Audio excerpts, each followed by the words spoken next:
Welcome to The Debate. Usually, we expect absolute arithmetic precision in elite football. You add the world's most lethal attacker to a Champions League winning squad and, well, the output should scale linearly. Yeah, linearly, in theory at least. Right, but as we step into the reality of Kylian Mbappé entering his third season at Real Madrid, returning right off the back of the World Cup, the math it's entirely murky. Oh, it is the absolute definition of diagnostic muddy waters. I mean, the arithmetic you mentioned completely breaks down when the human element actively resists, the tactical framework of the sport. Exactly. So today, we are exploring the central, undeniable tension at the heart of this project. The question is this: does a guaranteed output of 40 to 45 goals this season justify widespread tactical concessions and undeniable locker room unrest? Right. Or does modern football demand a level of holistic cohesion that catering to a singular stationary superstar fundamentally disrupts? Spot on. So I will be arguing that Mbappé's unmatched goal scoring and his status as the club's cornerstone make these tactical and cultural compromises a necessary reality. You simply have to adapt the environment to a generational talent. And I will be arguing that his sheer lack of defensive contribution and the resulting friction with key peers ultimately detracts more from the team's overall functionality than his goals provide. I mean, a fragmented team cannot survive the modern game, no matter who is standing up top. Let's begin by grounding this in the objective reality of elite output, okay? And specifically, how the highest levels of the club view that output. We are talking about a player who guarantees 45 goals every single season. Sure, the raw numbers are there. They are undeniable. And he does this regardless of the environment, regardless of the noise, and, frankly, regardless of the tactical setup.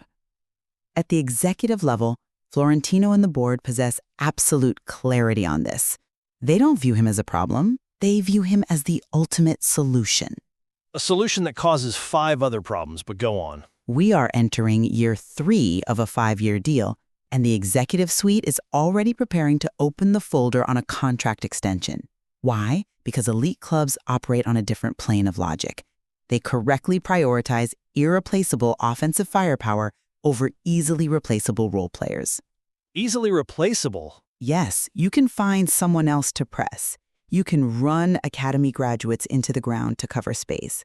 But you cannot find someone else to fabricate 45 goals out of thin air against highly organized European blocks. The club is doubling down because the mechanism of winning, in their eyes, it always starts and ends with the ball in the back of the net.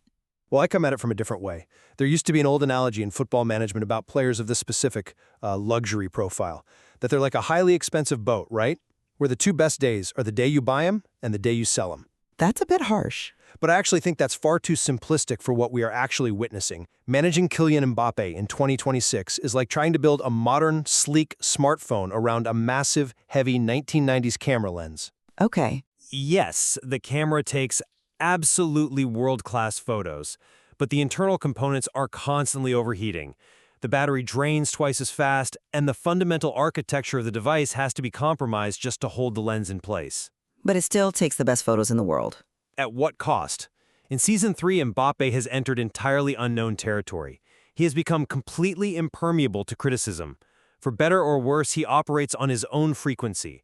And because of that impermeability, the team has deteriorated structurally. Deteriorated? Yes, deteriorated. We are looking at a squad that is significantly more disorganized and far less focused on actual football than even his previous squads at Paris Saint-Germain.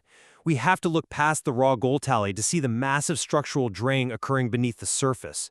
I see why you think that, but let me give you a different perspective on that so-called structural drain.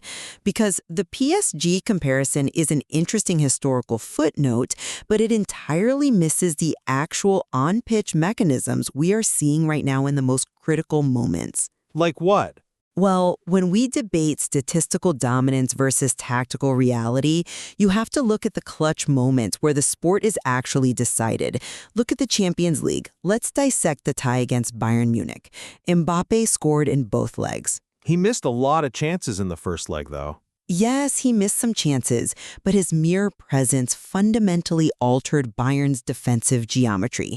You don't ask a racehorse to plow a plow. His value is entirely in the final third, and fabricating goals against elite, organized European defenses is the rarest commodity in the sport. But at what cost to our own geometry? The cost is calculated. If you force him to drop deep, to track the opposition's pivot, to act like a traditional cog in a pressing machine, you blunt the very weapon you paid an astronomical premium to acquire. Let me finish this point. By keeping him high and relieved of defensive duties, he forces the opponent's center backs to sit 5 to 10 yards deeper. He pins them back. Opposing managers are terrified of his pace in transition, so while he isn't pressing actively, his positioning acts as a passive restraint on the opponent. The executive strategy recognizes this mechanism. The board knows exactly what they bought. I'm sorry, but I just don't buy that. Let me tell you why. The idea that his high positioning is a passive restraint completely ignores the reality of modern positional play, Hegweda position. Right, but No, in 2026, elite teams don't just drop their defensive line out of fear. They compress the pitch. When you look at the defensive metrics, the statistical reality is staggering to the point of absurdity. Like you mentioned at the start of the show, he presses less than some goalkeepers. that's by design. Let's explain how that actually breaks the team, though. If Mbappé doesn't trigger the press on the opponent's defensive midfielder, that pivot suddenly has 3 or 4 seconds on the ball to pick a pass. To compensate for Mbappé's absence, a central midfielder, usually Jude Bellingham, has to step up out of the midfield block to apply pressure.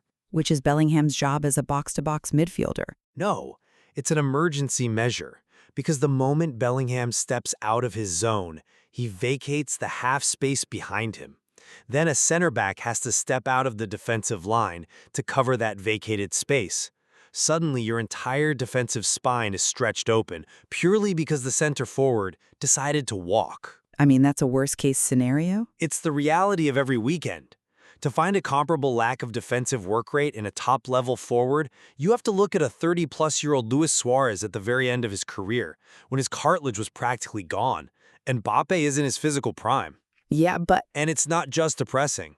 He takes mid-season vacations. He exerts himself only when the specific match suits his personal brand. When one player completely opts out of the defensive phase, it creates an irreparable numerical disadvantage in the first line of engagement. I have to admit, I struggle to reconcile this. Because when I look at the training ground data and the match outputs from March, I am genuinely confused.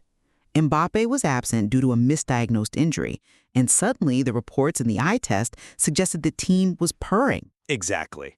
How can a team missing its 45-goal talisman actually look more cohesive? Help me understand the mechanism there, because my instinct and frankly a century of football history says that elite talent always elevates the floor of a team. I am so glad you brought up March, because it is the perfect case study. It's all about positional integrity. Under Arbeloa during that specific stretch, the squad suddenly worked better because they re-established their standard pressing triggers. Okay. The mechanism was simple. All 11 players were playing the same sport. When the opposition center back received the ball, the first line of pressure was immediate. The midfield didn't have to scramble to cover vacated half spaces, which meant the defensive line could hold its shape. Sure, defensively, they were solid. And the players themselves felt it. They showed immense cohesion, they worked for each other, and they functioned as a true unified collective. But the real issue wasn't just the tactical shape on the pitch, it was the hierarchy off it. You mean the relationship between the player and the coach? Exactly. The relationship between Mbappé and Arbeloa during that period was openly described as a boss versus employee dynamic. And let's be abundantly clear about the power structure here. The implication was that Mbappé was acting as the boss, and the coach was merely the employee. Well, he is the franchise player. But he had the exact same friction with the previous manager. This isn't an isolated incident. It proves that his day-to-day presence is fundamentally toxic to team building. You cannot build a modern, cohesive footballing structure when the central piece refuses to acknowledge the tactical authority of the manager. I hear you, but It breeds resentment across the entire squad because the other 10 players are running themselves into the ground to uphold a system that the star actively undermines. that's an interesting point, though. I would frame it a bit differently. Because the club's own strategic choices validate Mbappé's position, not the aggrieved peers or the frustrated coaches. How so? If you want to talk about mechanisms, let's look at the mechanism of squad building over the last 2 years. The club deliberately and systematically cleared out lower-tier aging players. They moved on from Lucas, Modric, Ceballos, and Alaba. They were clearing the wage bill. It was far more than financial housekeeping. These were respected veterans, players who held deep emotional weight in the locker room. They were the cultural standard bearers of the collective. But the club didn't touch the core, and they actively removed the voices that might challenge this bespoke ecosystem. Right, to cater to him. Exactly. What does that tell us?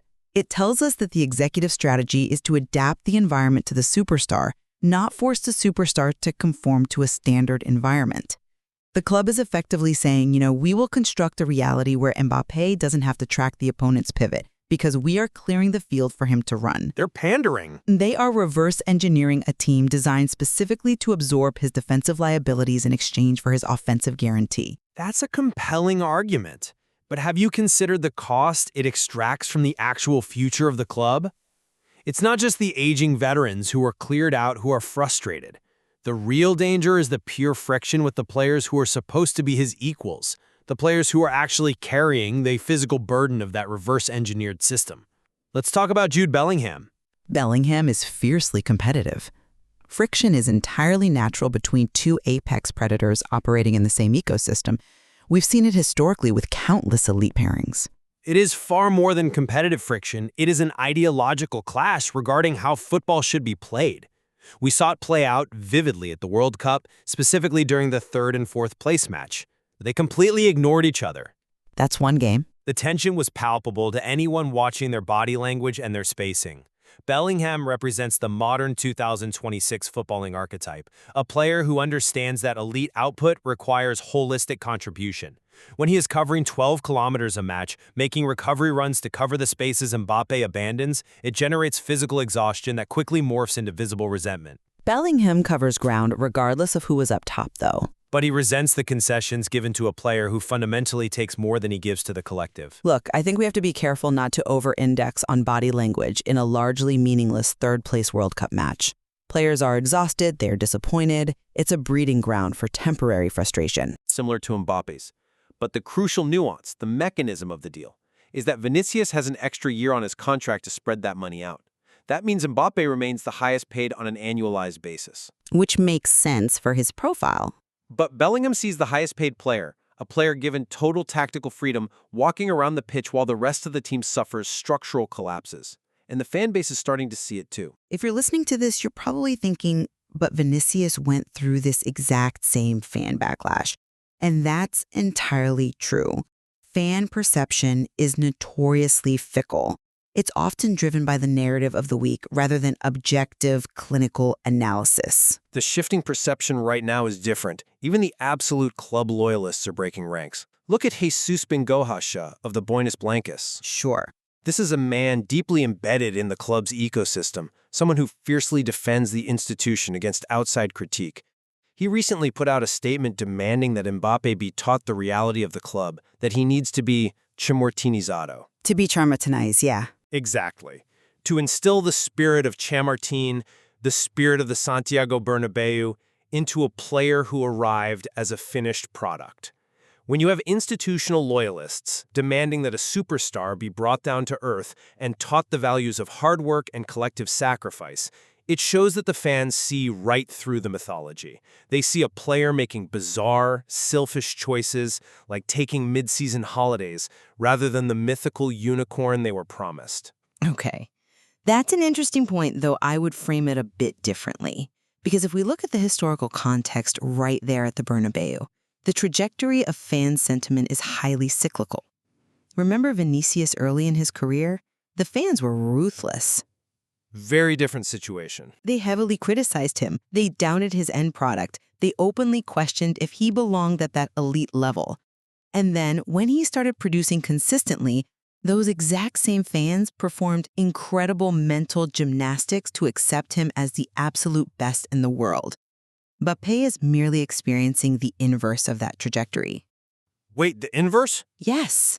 He arrived on a massive pedestal, presented as the absolute savior. Now the fans are nitpicking his every step because reality is never as pristine as the fantasy.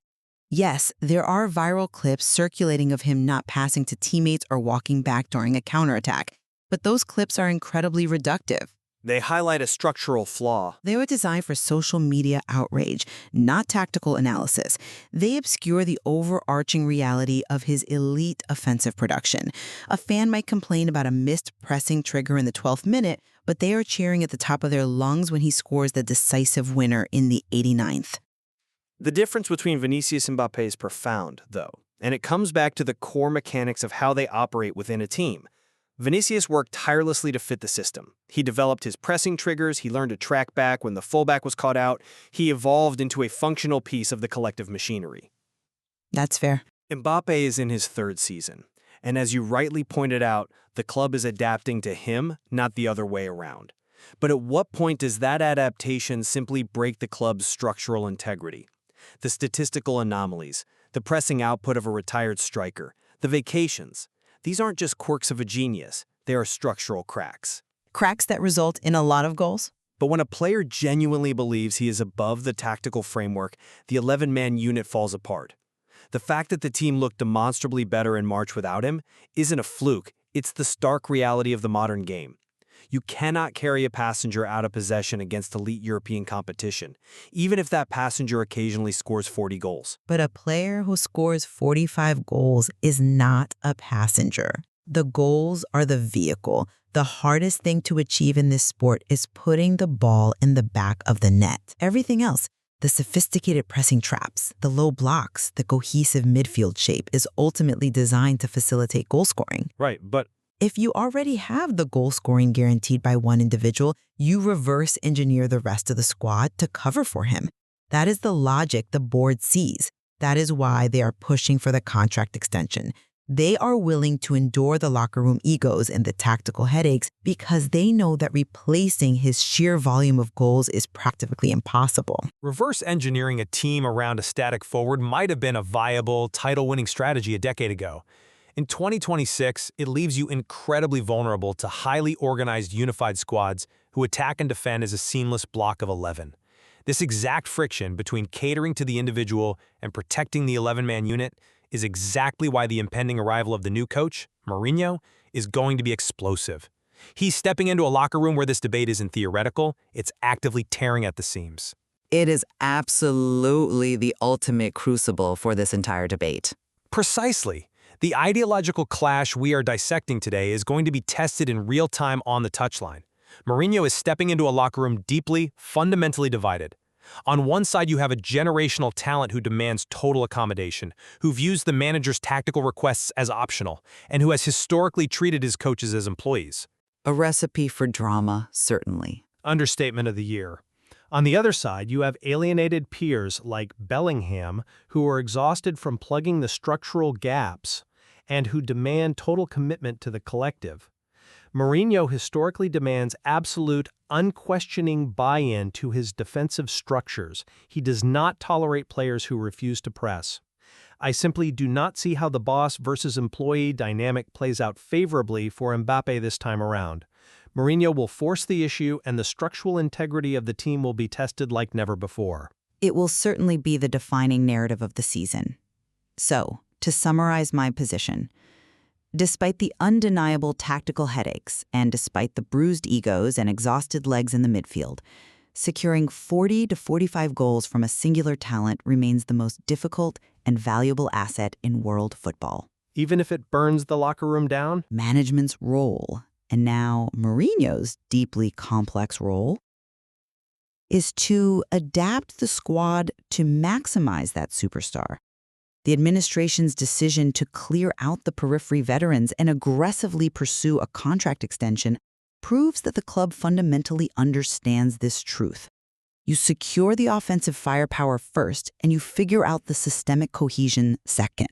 And to summarize mine, in the highly systematized, intensely physical landscape of modern football, a cohesive 11-man unit will always outlast a disjointed team catering to one player. The mechanics of the sport have evolved. Yeah, they have. His lack of pressing, the massive structural deficit it creates in the midfield, And the daily friction with peers who are actually committed to the collective effort fundamentally caps the team's ceiling. A guaranteed return of 40 goals cannot mask a broken system forever, especially not under a manager who values defensive structure above all else. It is a fascinating clash of ideologies, one that tests the very limits of how we evaluate and build elite teams. As we watch this new era unfold under Mourinho's tenure, we'll see whether individual brilliance or collective cohesion truly reigns supreme in the modern game. There is clearly so much more to explore here as the season progresses and the tactical realities are laid bare on the pitch. Absolutely. The symptoms are all there for everyone to see, from the pressing data to the body language. We are just waiting for the final diagnosis when the new system takes hold. A perfect way to bring it full circle. Whether you look at this project and see a uniquely powerful engine operating exactly as it was designed to, or a compromised machine slowly tearing itself apart from the inside, the reality of managing a generational talent defies simple mathematics. Thank you for joining us on this segment and keep questioning the evidence. Yeah, and hey, before we sign off, if you want more of this kind of intense, no-holds-barred analysis, you have to subscribe to Bernabeu Notes. We are breaking this stuff down every single week. Exactly. Hit subscribe on YouTube, follow Bernabeu Notes on Instagram, TikTok, wherever you get your content. You don't want to miss what we've got coming when Mourinho actually steps onto the touchline. It's going to be absolute fireworks. See you guys next time.